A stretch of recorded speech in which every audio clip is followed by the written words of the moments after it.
HBCUs are more than a trend. Yeah. We're forever a part of the culture. HBCU Pulse always has you on lock. From the shade room to your favorite news feed, and now on your TV and radio. We are the #1 outlet for HBCU culture. Follow HBCU Pulse on social media and visit hbcupulse.com to stay up to date on what's going on in the HBCU community.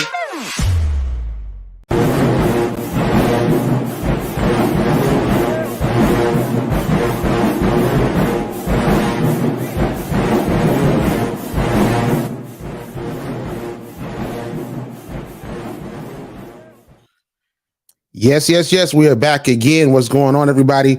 This is Randall Barnes, the founder of HBCU Pulse and the host of HBCU Pulse Radio, in the building for another special edition of the show on today, where we're talking the HBCU experience, the HBCU Band Alumni 3rd edition, in the middle of a storm. Man, listen. If you are in anywhere in like the South, take cover at this point, because it's been going down. I'm not gonna hold you. I'm like, man, listen. Hopefully we get through these interviews and the power don't go off. But listen, we're gonna make it happen. We're gonna have this HBCU energy really keep us going. Listen, the book is coming out real soon. Make sure to copy it. We have 2 amazing former band members, band alumni in the building. We have Mr. Hamilton Grant from the Marching 101 at South Carolina State University, and we have Mr. Quinton Joyner, who's an alumni of Elizabeth City State University, the Marching Sound of Class. I'll love you some band names, man. Listen, so we're going to go in and get into it. Let's talk to Mr. Hamilton Grant in the building. Hamilton, how you doing? I'm good, my brother. How are you?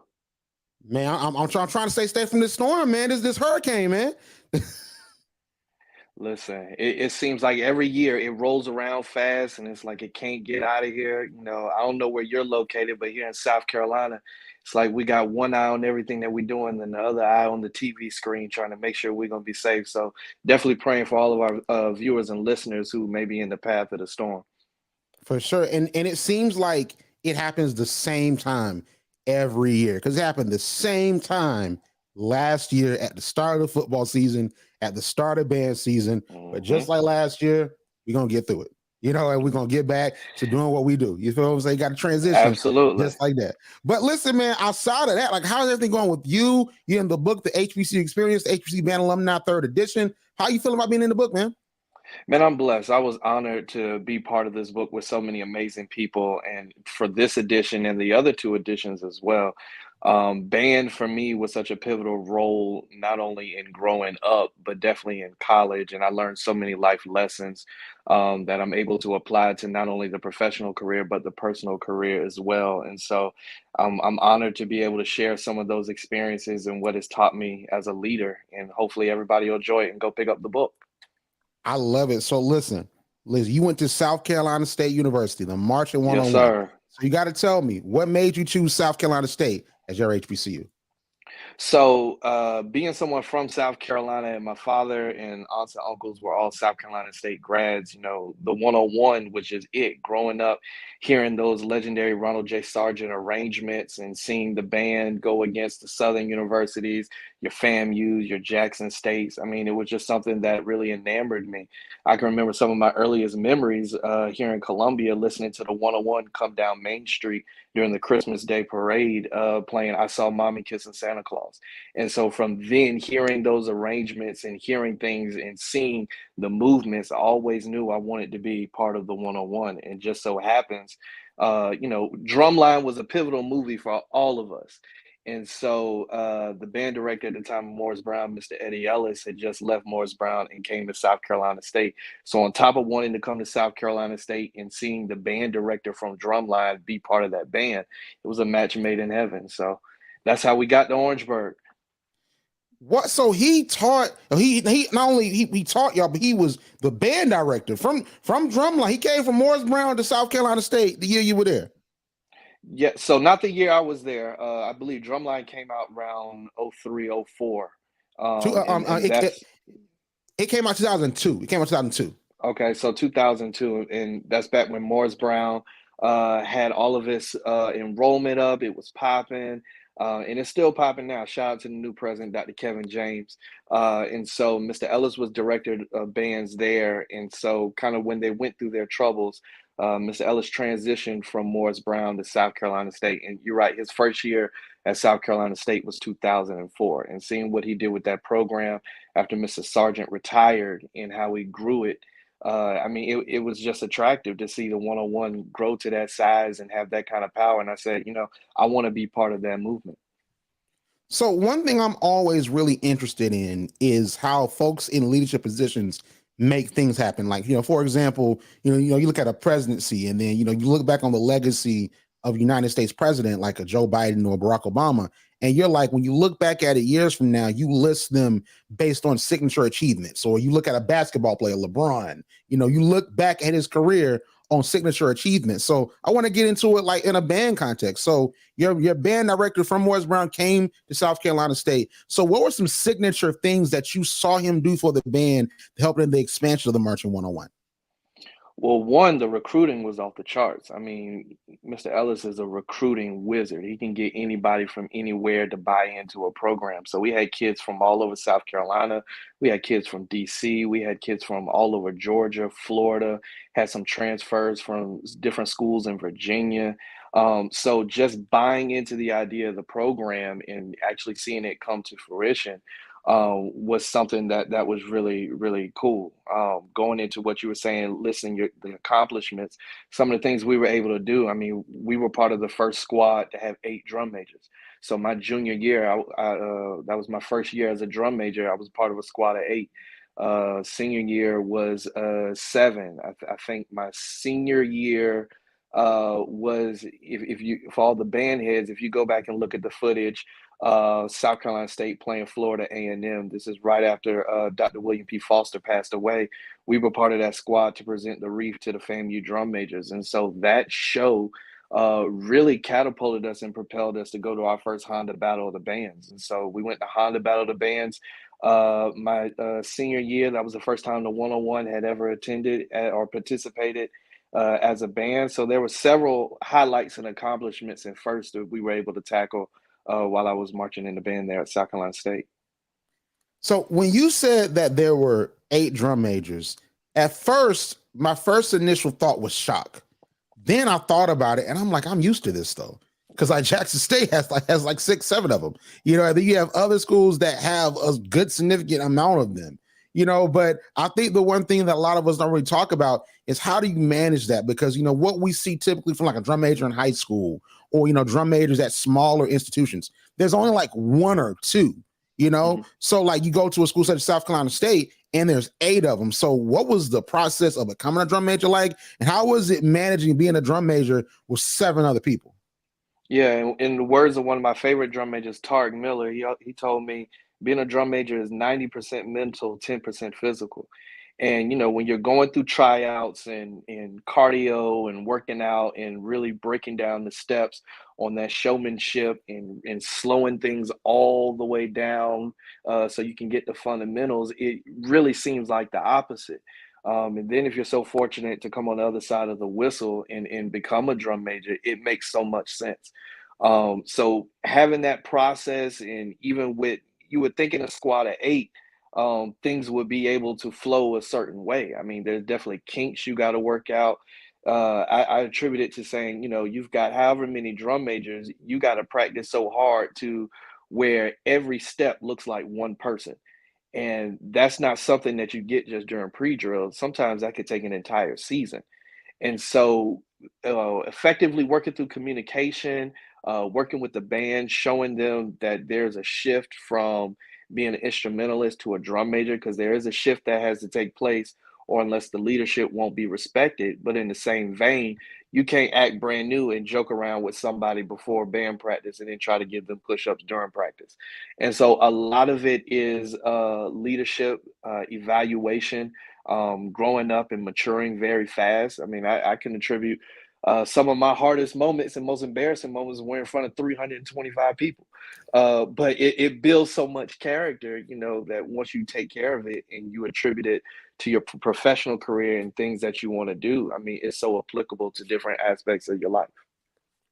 So what you just said was really interesting about the dynamic of managing a team, right? Mm-hmm. Because essentially that's what it is. Like, you managing a team because you want to find that delicate balance where your people, like, it's like a family and they feel open to come to talk to you about anything. It's not a tense environment, but it also has to be that situation. I was like a parent where it's like, Right. listen, I love you, we cool with you, but at the same time, you step out of line, I gotta let you know you step out of line because I'm that authority figure has to make sure everything is in line and everything's straight. So how did you manage that balance? And were there times where like the balance wasn't managed appropriately and you might have, like, you know, maybe messed up a relationship because someone didn't take to how, you know, you instructed them? I mean, it's a respect thing. If you come into the position young, being that you're not a senior or what have you, obviously there are going to be people older than you in the veteran rank, right? And so I think there's a general respect for the position, but in my opinion, that general respect does not go far enough, right? So there's a difference between a leader and then an effective leader. I think a leader is someone where the followers are going to respect them because of the title, but an effective leader makes or creates a desire for the followers to want to follow that person. And I think it is how you carry yourself not only in the band room, how you carry yourself in band rehearsal as an instrumentalist, how you carry yourself on campus, how you carry yourself in the classroom. And so just the example that you lead should not there should be no difference between seeing Hamilton on the plaza versus seeing Hamilton on the 50. And there's got to be that consistency. Sure, there's a time and place for everything, but that general respect has to be drawn and it has to be earned. You can't walk into the position calling out commands and demands and yelling at somebody who you may have marched next to in a squad for the last 2 years. It's just not going to work that way. And so I think building that rapport as a drum major and saying, hey, things are different. I know we're cool, but we've got a job to do. And like you said, we've got a team to manage. I think everybody at the end of the day understands the goal that needs to take place. And the drum majors are just there to help achieve it. A lot of times, and what I found in my experience, we're kind of the buffers between staff and the band because the two don't always walk hand in hand. And so we've got to help lobby, help marriage the two to say, hey, staff, this ain't gonna work with this band. You just passed out this sheet music Thursday at 10:59. We're not playing that on Saturday. We're not gonna call it.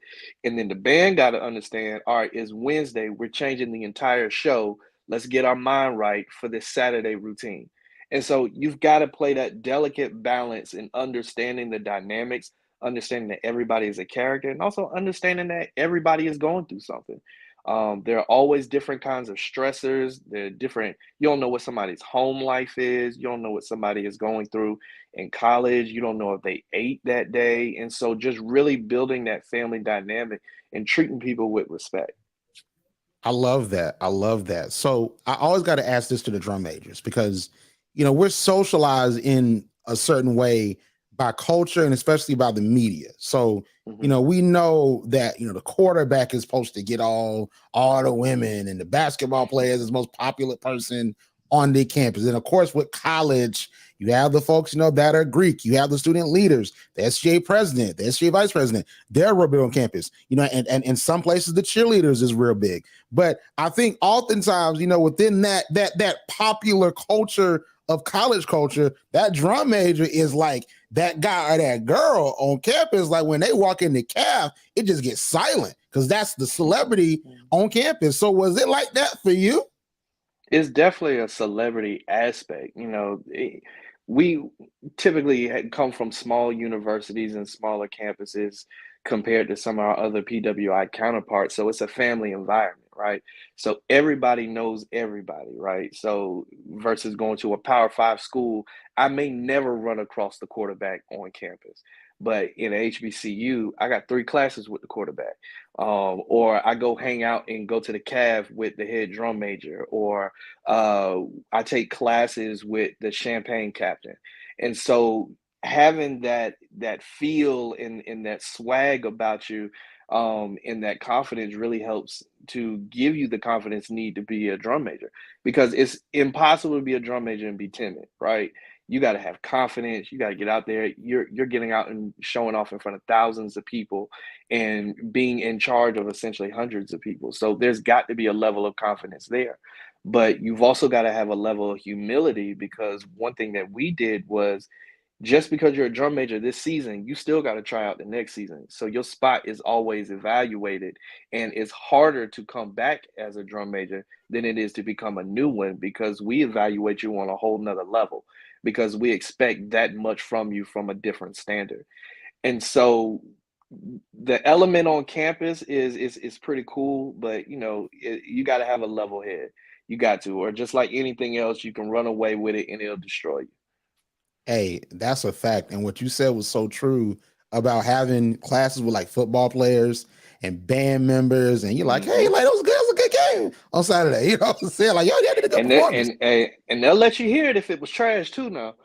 Do you have any story? You have any stories of that? You want to share a story of that? So South Carolina State, the time I was there, I think we won like 3 MEAC championships back to back. We were undefeated at home for like 3 seasons. And I think the way we did it, because we wanted to rotate, because we had so many drum majors, we wanted to rotate the drum majors around for who gets on the podium at certain games. And I think it was Bethune-Cookman that came, and we were supposed to like drag them in football, but the game was closer than what it needed to be. And we had one of our rookie drum majors up there, and I think the nerves got the best of him, and he called the fight song at like the wrong tempo. I mean, it just drugged. For whatever reason, that pissed so many people off. We got so many emails, so many calls, as if we were out there blocking and tackling, because we ended up losing the game. That was like our first loss in the stadium in like 3 years. And so, walking on campus and people they know you're a drum major, be like, dog, what happened? Or why y'all ain't play past the P's like 4 times in a row? It's like, yo, what y'all want us to do, man? We weren't out there blocking and tackling. We held it down for halftime, and we held it down for the 5 quarters we had to play in. And so stories like that, and just all the time you get requests all the time. When you're out at practice or walking to practice, people are like, hey, can I hold the mace or can I grab the stick? It's like, nah, you can't do that. So it's a whole bunch of funny stories and things that come along with being a drum major and being in the band at HBCU. That is wild. And that sounds like something some alumni would do. Like, were the complaints coming from more so alumni, or was it students, or was it like a mixture of both? It was everybody. I mean, we were not used to losing. Like, we were a powerhouse, and we still are a powerhouse. Never mind the game that happened Saturday. It's all right. We'll be back.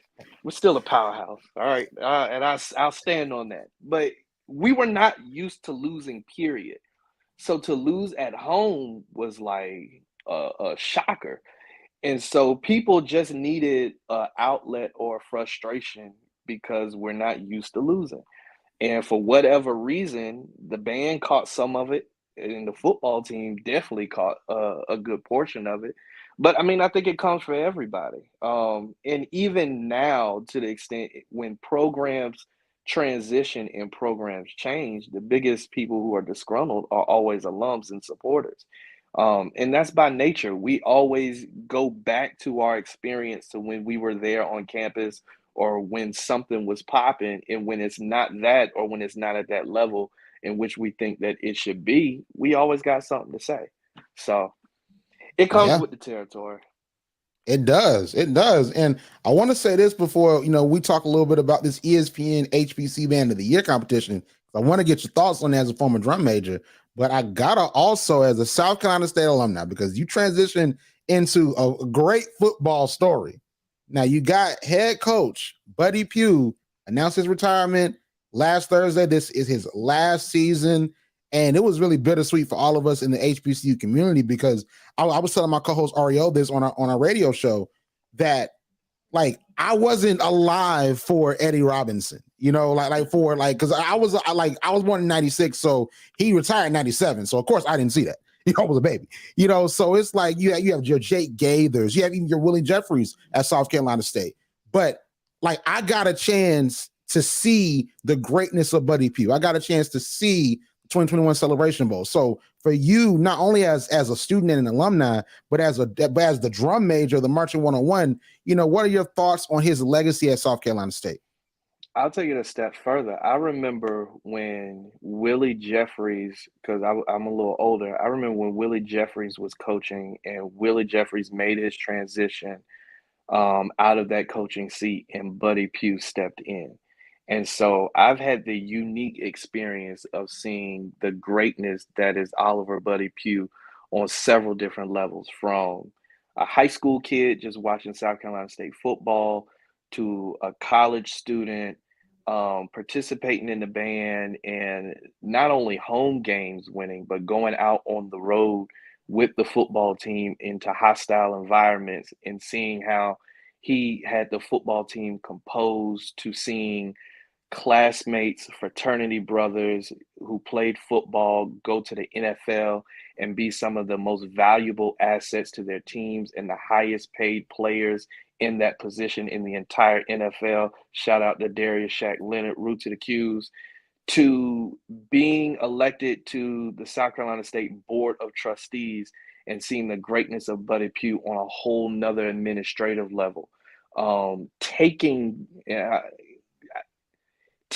pay cuts so that he can fund the salaries of different positions to help build the athletic program and to help sustain and build the football team is something that I think he will never get enough credit for. Just the type of person he is, the amount of lives that he has impacted, the amount of revenue that he has generated for the school, the amount of the capacity that he has brought to HBCU football.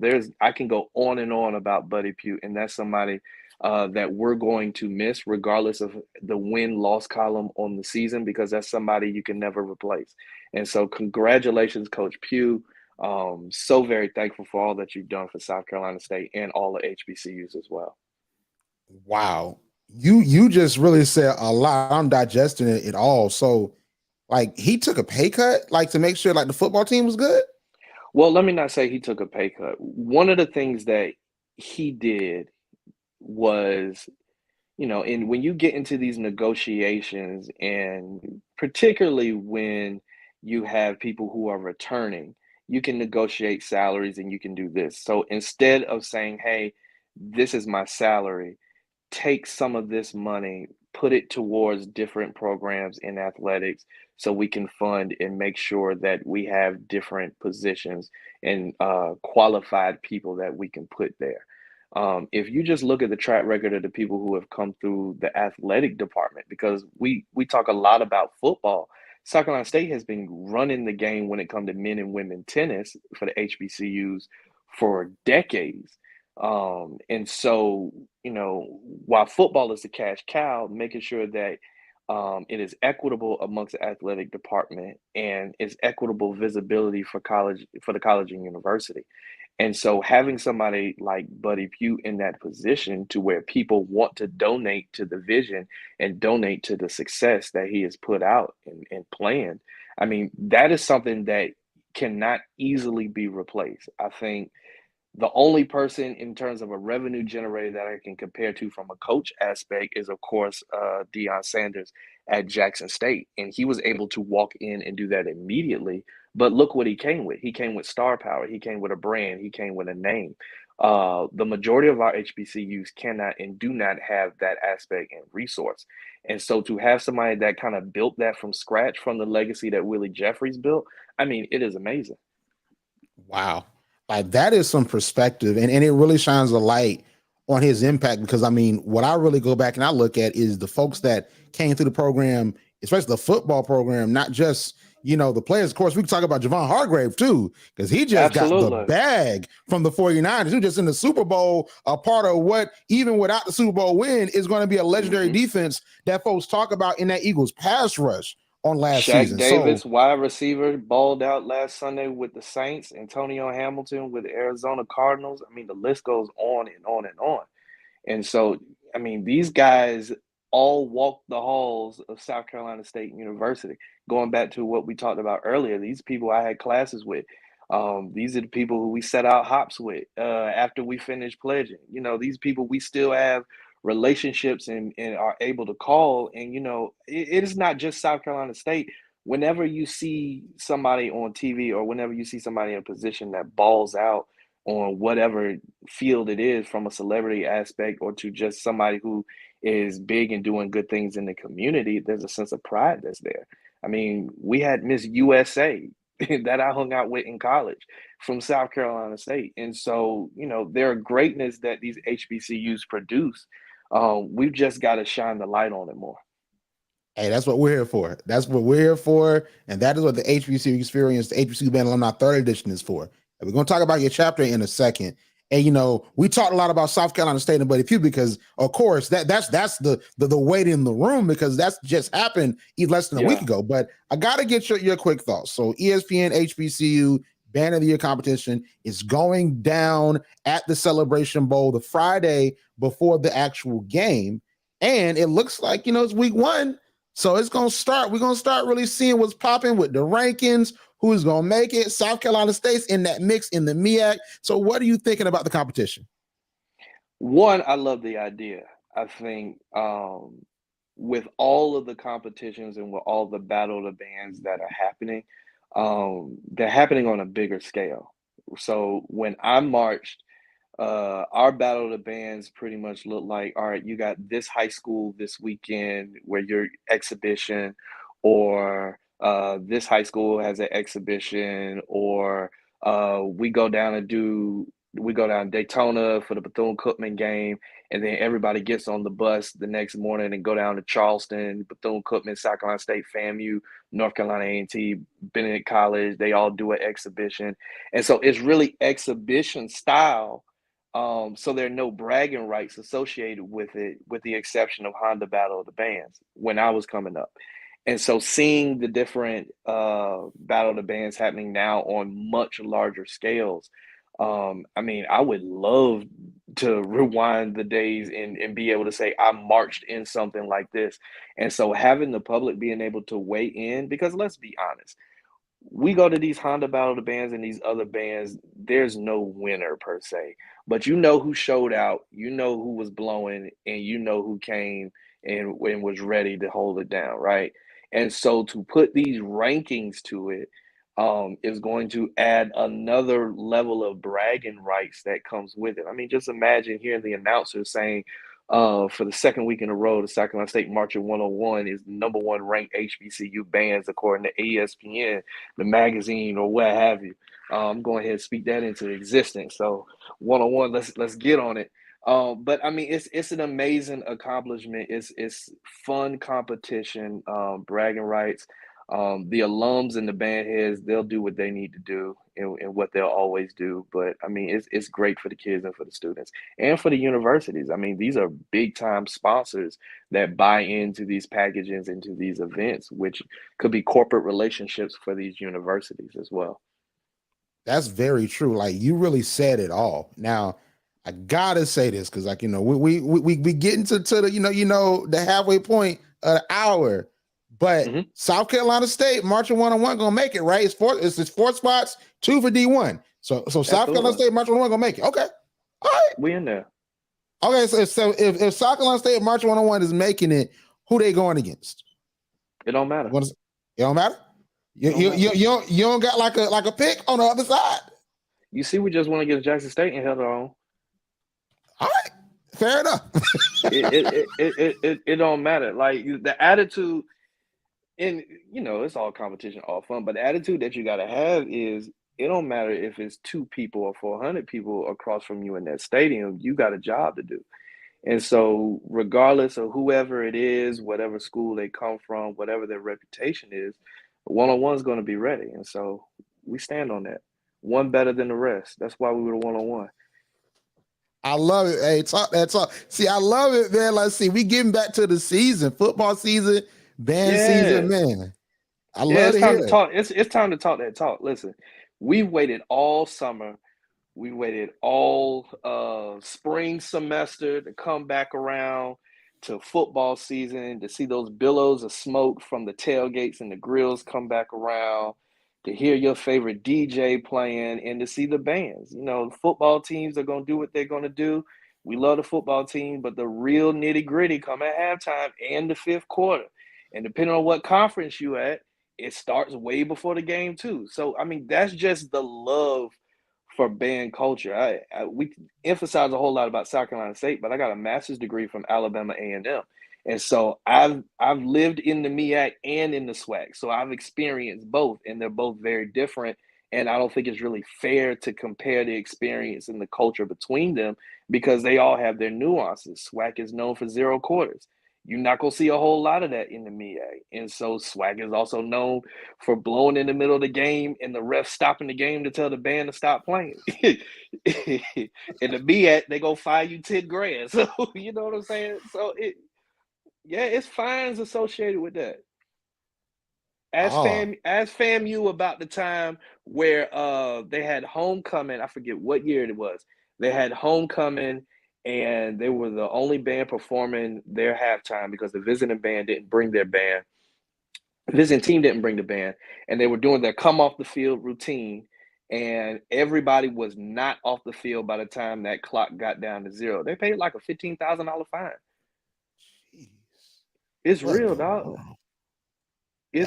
And that's the other part about being a drum major people don't think about, particularly with these live TV games. If you're a drum major, you got a headset on, you got to pay attention to the game, you got to pay attention to the referee. Game time production has somebody standing by the podium to tell you when to play, when not to play.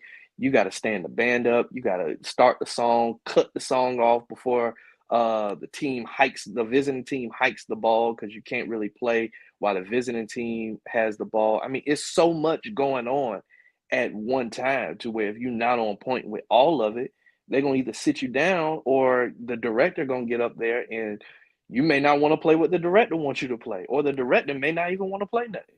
So, I mean, it's so much going on that you got to pay attention to. Clearly. So, like, listen, you gave the information. Like, you told me stuff I ain't never heard before.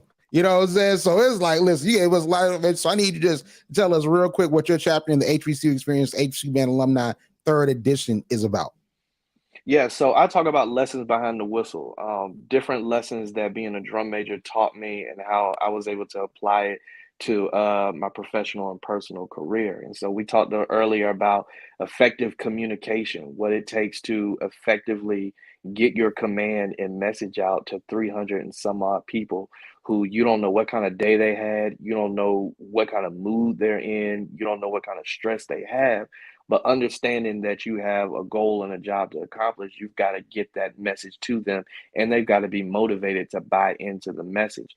Fast forward in 2020, I ran for office, came up short by 235 votes in a runoff. But I mean, I just used my drum major leadership skills and training that I got from South Carolina State as a Cape Crusader and put that same message to use running for office. Had to effectively communicate, had to adjust, had to understand and adapt. So we got a game plan going into an election, but COVID hits. How do you adapt? So instead of getting your message out knocking on doors, let's call 10,000 people 4 times in between start date and the election to make sure people know who you are, effectively communicate, enunciate what it is that you're trying to say, carry yourself in a certain way. And so all of these things are different life lessons that I've learned in people who helped me become the drum major that I was at South Carolina State, and just applying that to professional leadership now. Man, listen, we excited to read your chapter, man. Like you got all the stories, man. You got the information. You know what I mean? So listen, we excited to read your chapter. So listen, the HBC Experience, HBC Band Alumni 3rd edition coming soon on Amazon. Listen, Hamilton, tell everyone where they can find you on social media because we got to tap in with you, man. Absolutely. You can follow me. I guess it's X now. You follow me on X, Instagram at Grant4SC, GRANTFORSC. Hamilton R. Grant on Facebook, Hamilton R. Grant on LinkedIn.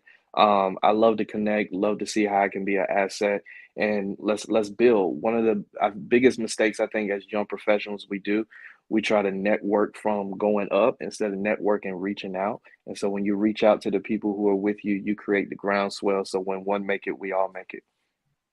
I love it. I love it. And I wanted to say one last thing. It ain't X. It's always going to be Twitter, no matter what There it Elon is. does. Listen. Just wanted to say that. So it's always going to be Twitter. I just want that to be no. X, it's always going to be Twitter. It's supposed to X like Always X what? Twitter. It's always that bird. It's always the blue dot, the blue check, and so yeah, it's always Twitter. And shout out to the next guest that you got coming on too. I know you say he's from Elizabeth City. My wife is a graduate from Elizabeth City State University, so I understand all about Viking pride, Viking pride, Viking pride. So shout out to the Vikings.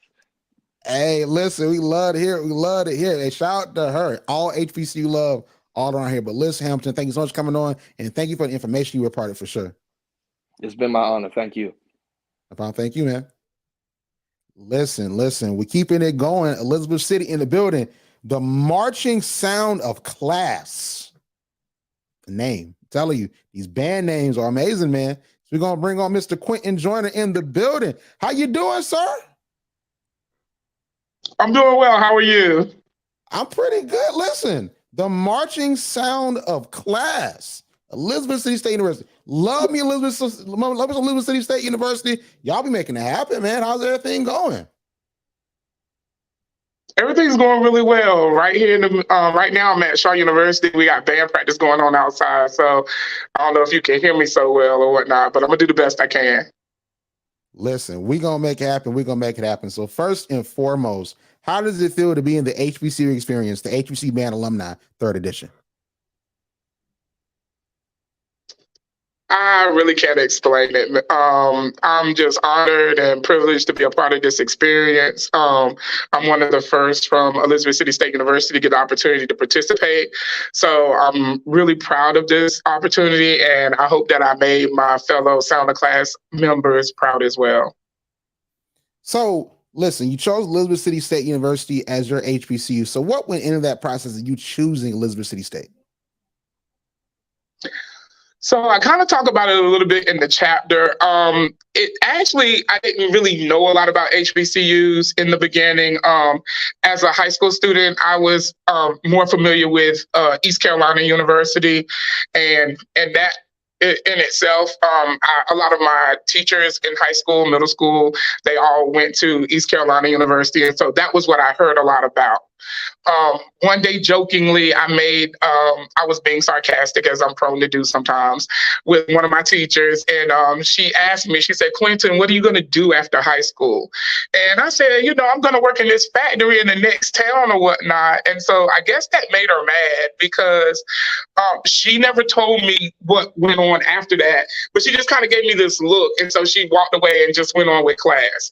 And so a couple of days later, I was sitting in a different teacher's classroom, and I get a call from the office, and they say, "Hey, we need Quinton to come to the office." So I'm thinking I'm in trouble. So I show up at the office. My principal asked me to go down to the cafeteria, which was weird because at that time of day, nobody's in the caf. So I'm like, why am I going to the cafeteria? It's like 2:00 in the afternoon. What's going on? So I get in there, and I'm introduced to this gentleman. His name was Tony Price, and he was a recruiter from Elizabeth City State University.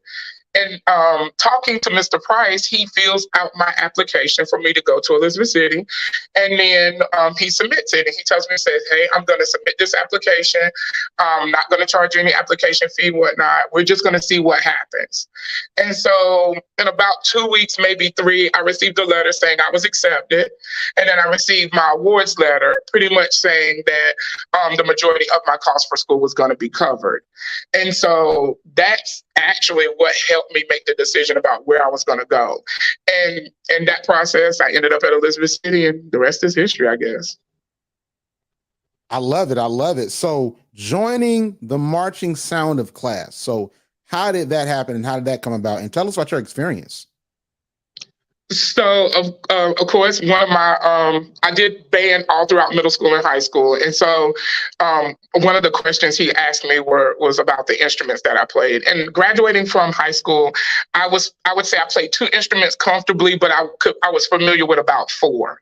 And so obviously I wanted to learn more about music because I had this huge love for music ever since I can remember. And so I was like, okay, well, I'm going to go here, and then I'm going to participate in a band because one of my scholarships was a band scholarship. And then in the beginning, I was going to be a criminal justice slash music major. So I was going to double major, being crazy, thinking that I could do that. And so then I talked to my advisors because I had one in general ed because I hadn't fully committed to the major yet. And then I had one in the music department because they were trying to get me to just go ahead and major in music. And in that conversation, I said, if I had to pick one, which one would be the hardest to complete? Because I wanted to go ahead and do that one first. And even my general ed major was like, definitely music. So I joined the band as a fulfillment of my requirements for my scholarship and for my degree. And I'm just going to be honest, in the beginning, being the only person from my home high school and it being a very small town, I didn't come into the program with a lot of friends because I didn't know anyone. And so in the beginning, I kind of was like, okay, everybody seems like they already know what's going on. They're falling into place and they know what to do. I came from a core style high school, so I didn't even know how to high step yet. And so with a lot of help from different people, they started to take me under their wing, started to coach me on what I needed to do, not just musically, but marching wise, and then even in the realm of me being a music major. But one of the people that was a really big influence on me when I first got there was a young lady who joined the band after me, and her name was Cassie. And because she joined later, we both became really good friends, and we kind of helped each other through the process. So like I said, now the Sound of Class is like my family. Like, I still talk to several of the members of the Sound of Class on a regular basis. Some of them have gone on to be my fraternity brothers, sorority sisters, and some of them just like lifelong friends. So that's my family. I love it. So listen, you made the right decision not being a double major because it sounds cool. It sounds real cool. When you say, hey, like I'm a double major in psychology and criminal justice, and then you actually do it, and it's like, nah, I can't do that. So listen, you made the right decision for sure. But I gotta ask you this. So how did you balance being a member of the band, the Marching Sound of Class, being a student on campus, that wants to get out and be a part of the campus life, but also being a student in the classroom? Like, how did you manage all of that? I'm going to be honest. The Sound of Class played a big role in that. I don't think we talk about it enough, but the fact that they instill in you that discipline and that respect and that love of not only the program, but the department as a whole, they kept me on my toes. They kept me moving. They kept me going. My band director at the time, I had two while I was there, Dr. Gary L. Callahan and Mr. Ivory Brock. And they would not let you slack. You had to be that student that was on top of your academics, and you had to do what you needed to do as a part of the band. So they forced you to prioritize things. They forced you to make sure that you were firing on all cylinders, basically. Like you had to be able to handle, that student life, that academic life, and be a part of the Sound of Class. And they wouldn't allow you, they wouldn't settle for anything less. So favorite memory from the band. So listen, we had Hamilton on, and he gave us so many just amazing stories and just amazing moments from his time in the band. So I already know the Sound of Class. You had just some moments. So like give us one, maybe two moments that might not be in the book or might be in the book. We just want to know. Okay. Because I'm not trying to embarrass anybody. So one of my favorite memories. It was horrible, but it was fun at the same time. I remember one year, as a part of the Sound of Class, we had to go to Virginia State, and we had to play Virginia State at Virginia State. And on the way up, it was already cloudy the entire trip up. It was raining a little bit, so we were like, yeah, we're going to get rained on. And so I don't know if everybody marching band has these, but we have a raincoat that literally goes over the entire band uniform, except for like the bottom, I would say, probably from like the lower part of your calf to your shoes. Like that wouldn't be covered. And I just distinctly remember marching down to the stadium. And if you've ever been to Virginia State, their stadium is kind of a good distance away from their actual music department, which is where we got fully dressed in our uniforms and lined up to go to the game. And so we get to the game, and it starts drizzling a little bit harder, and then it turns into rain. And so me just not being aware that doesn't matter in HBCU, like I'm just saying, they were like, all right, we're going to go on the field. And so I was like, okay, so we have to go on the field. It's at this point starting to rain sideways. So we line up for the top of the show. We head on the field, and so their field kind of domes in the middle a little bit. It goes upward a little bit, and then it comes back down on the other side. And so we're marching from the back to the front. And I was on the outside of the band. If I remember correctly, I was on like the left outside of the band in the formation for like the flag feature or something. And I just distinctly remember like seeing people slip and slide off the field, like in the process of running to a different formation. I remember doing the Poison two-step, which was one of my favorite band dances. And the actual chapter that I wrote was called Kick Back Viking Attack, and that's a dance that we do. And the Poison two-step is normally a dance that goes right after that. And we were just stomping for our lives and jumping and kicking. And I remember getting back in the bleachers and opening up my raincoat, and literally from the bottom of the raincoat up was completely clean, and I couldn't even see my pants and shoes past where the raincoat didn't fit. It was just covered in mud and dirt and stuff. So I'll never forget that. Now, my second story, I remember we got in trouble coming back from the Down East Classic.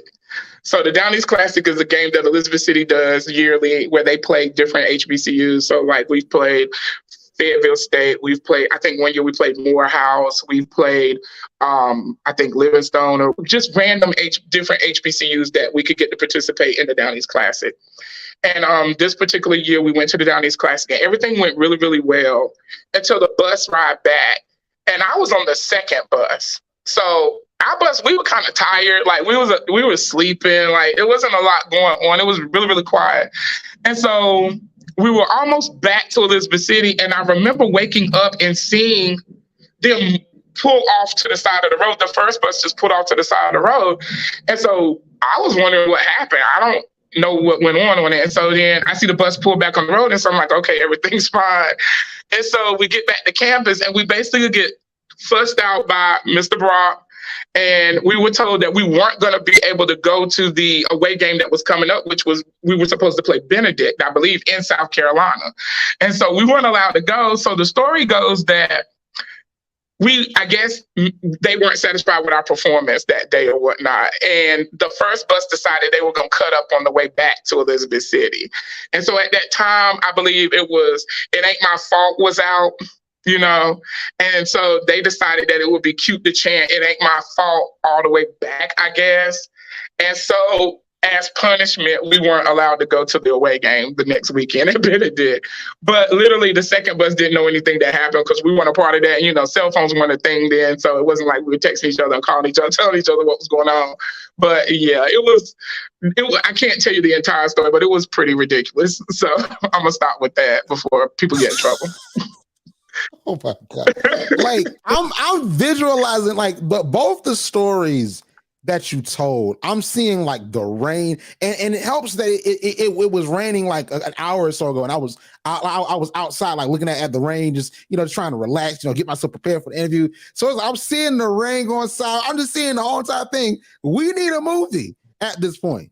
That's really what we need. We need to turn your children into a movie because it ain't my fault. That's shame. I mean, when I tell you it was raining so bad.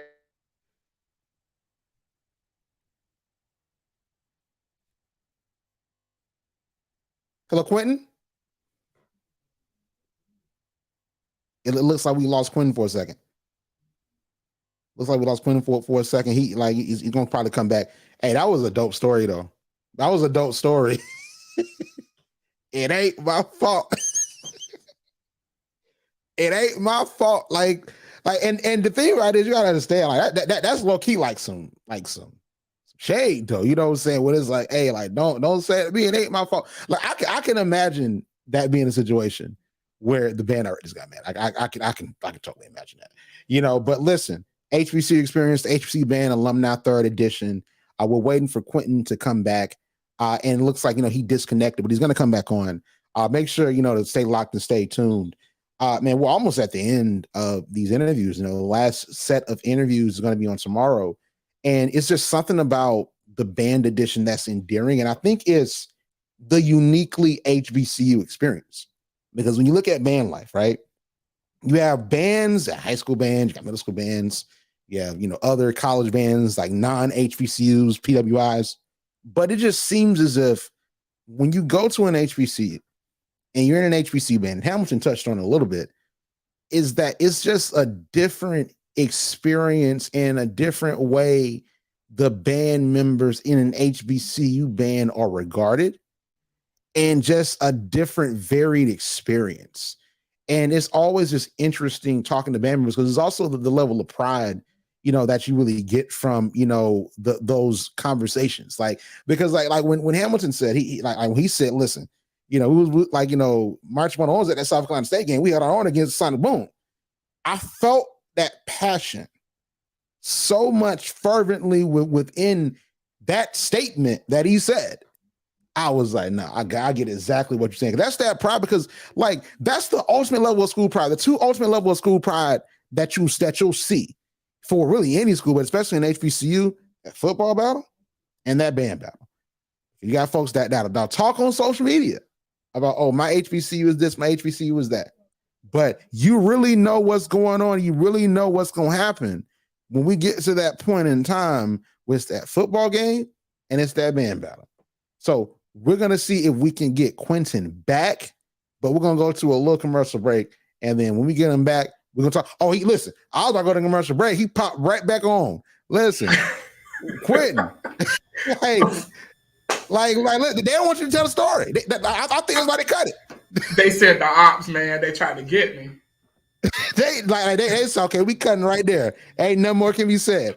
But that was hilarious. And I felt like the shade in the story too, like the matter of saying it ain't my fault. That was what I was saying. You cut off like it ain't my fault. It ain't like that is like hilarious. That I can imagine that being a memory. But I wanted to ask you about this, just to transition into like one of the biggest topics in HBCU life today, the HBCU Band of the Year competition from ESPN, or ESPN Band of the Year competition, right? So it's coming down. It's going to be at the Celebration Bowl the Friday before the Celebration Bowl. They stress that it is a competition, not a showcase. So you have Division I and Division II HBCU bands had the opportunity to earn their way into that competition. So of course, Elizabeth City State, Division II, you got a lot of great SAA bands. You have a lot of great SIC bands. You can't sleep on the GCAC, and also you definitely cannot sleep on Talladega. You know what I mean? So what are you thinking about just the ESPN Band of the Year competition? And what schools do you think are going to make it to Atlanta this season? So you're probably not going to like this answer too much. So I'm gonna be honest. In addition to me graduating from Elizabeth City State University, I also have a master's degree from Jackson State University. So of course, I'm gonna always cheer for my home teams. So Elizabeth City State University, I hope they make it, and also, of course, I hope Jackson State make it. Jackson don't really need a lot of hoping, you know what I'm saying? It's just a matter of if they're gonna do what they need to do to end up there. So with that said, of course, I work at Shaw University. I'm the assistant director of bands here, and I'm now an adjunct faculty member here, so I teach in the music department as well. I hope that we make it as well, because I really believe in the students that I teach here at Shaw University, and they've taken me in and made me a part of the Bear family, and so I would be remiss if I didn't say that I want them to be a part of that opportunity as well. Now, if we're talking outside of home teams, because those are my home teams, I'm a fan of Norfolk State, always have been. It's something about that pageantry and that tradition that I just really love. And I love to see how they can evolve it to something even further than what they've already had. In addition to them, I'll probably catch some flack for this, but I love Bethune-Cookman. I think musically they're a powerhouse. I think visually, when they want to be, they have that same effect that they do musically. I also am a fan of Tennessee State. I think Tennessee State University has always had a phenomenal sound. Even when I was a student at Jackson State, I would admire how strong they are musically. I always feel like one of the things that we don't talk about in the realm of marching bands is like our presence on the field. And especially when we have the numbers to be able to create a presence that is impactful and not just what we would call our standard Saturday type show. And so I would love to see some of these programs try something creative and different. Like I would love to see that. But I think all of them have the ability to be phenomenal performances. I've seen them at some of the best times in their history, and that's pretty much why I'm a fan of those programs. I love it. So I'm pretty sure what I'm about to say won't even really happen, because I think that they're gonna go for the conference. So like the best band in SIAC, the best band in CIAA, or let's say it's a Talladega or a GCAC school that comes in and they just have just a band that knocks out one of the bands in the other conference, and it's SIAC versus Talladega or CIAA school versus Talladega. But what if they were like, you know what, we just going all out, the best band in Division II, and all of a sudden it's Shaw versus Elizabeth City? Like, how would you feel? Like, what would be your thought if you saw like that was the matchup? What would be your thought? So I'm not gonna lie, not this exact situation, but something kind of similar just happened at the CIAA tournament. So for the girls' championship, it was Elizabeth City versus Shaw University. It was. So of course my students are looking at me sideways because I'm the pep band director for Shaw. So I'm directing the pep band at this event, and of course our director of bands, who is Mr. Andre King, he was there as well, and then we have a student conductor, and so we're all there for the game. I just don't say much. I try to be like I don't say like I wear what I'm supposed to wear that supports the university I work for and I'm loving, but at the same time I can't be mad either way. Like, you know what I'm saying? Now don't get me wrong. If it becomes Elizabeth City versus Shaw, we're going out there to try to win this thing. Like, I'm not going to be like, oh, well, that's my alma mater, I'm going to, not do. No, absolutely not. No, I'm sorry. Don't get me wrong. It has nothing to do with my love for ECSU. However, my name is attached to another program, and my goal is going to be to put on the best show that we possibly can put on. So I'm not going to cheer for anybody. I'm going to just do what I need to do. And I'm going to try to keep it as neutral as I can. But that's how I try to handle the situation. I'm not trying to get in trouble with anybody. Like, my alma mater is my alma mater, and this is my job. So I need both. Sorry. Hey, I love it. And see, here's the thing, because of how it's set up, I'm pretty sure, like I said, this is just a hypothetical dream scenario or nightmare scenario of this happening, but it's not. It's probably not going to happen because, like I said, it's going to be based on conference. SIC versus CIAA, or it's going to be like Talladega, GCAC school is going to knock out, one of those schools. But ideally, as an SIC graduate, you're a CIAA graduate, we want SIC versus CIAA to determine who's the band of the year, the inaugural band of the year champion. But let's talk about this, right? So let's talk about your chapter in the book, The HBCU Experience, the HBC Band Alumni 3rd edition. So, what are you talking about in your chapter? So, to be honest, I've read the other books, and I saw people were like, oh, this is my message to freshmen who are coming in and trying to join this particular band program, or this was my experience the entire time I was at this university and things like that. And so I kind of wanted to stay away from that. Of course, I want to add in my experiences, but really my chapter is to pay respect to the people who got me there and the people who took care of me while I was there. So it's to that particular teacher. Her name was Miss Woodham, that got me to go to Elizabeth City.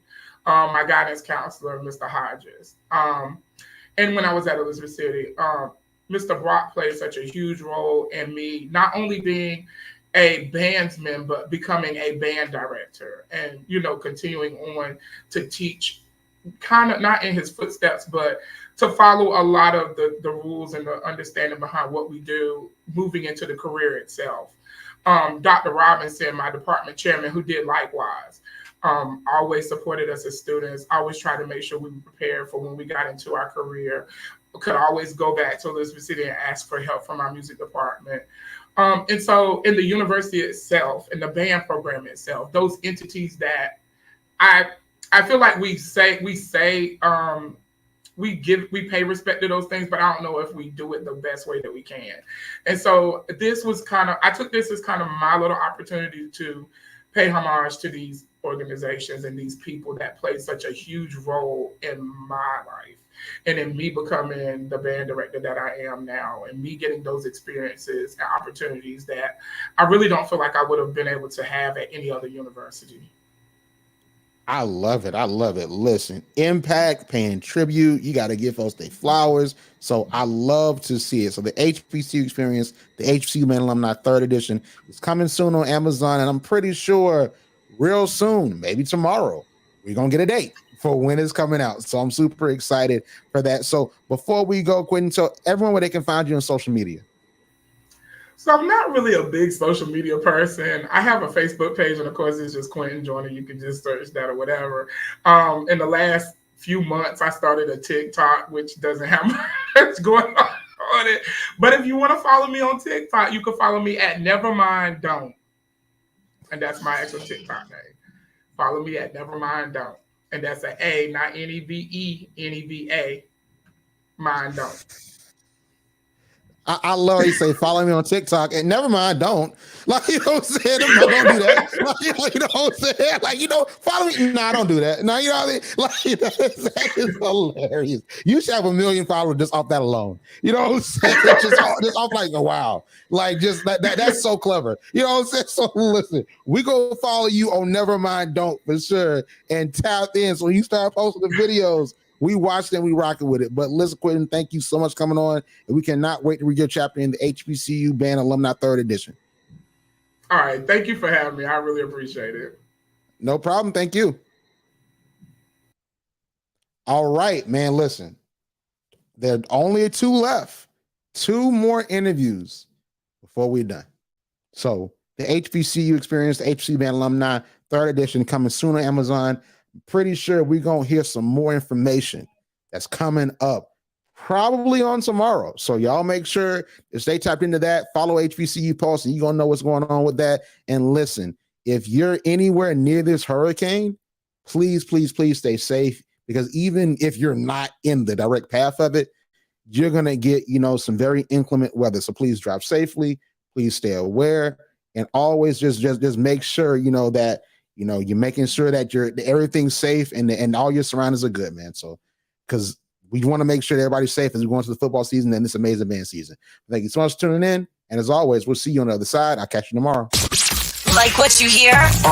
Yeah. Subscribe to HBCU Pulse Radio on Apple Podcasts, Spotify, or wherever you get your podcasts. Also, head to hbcupulse.com to stay up to date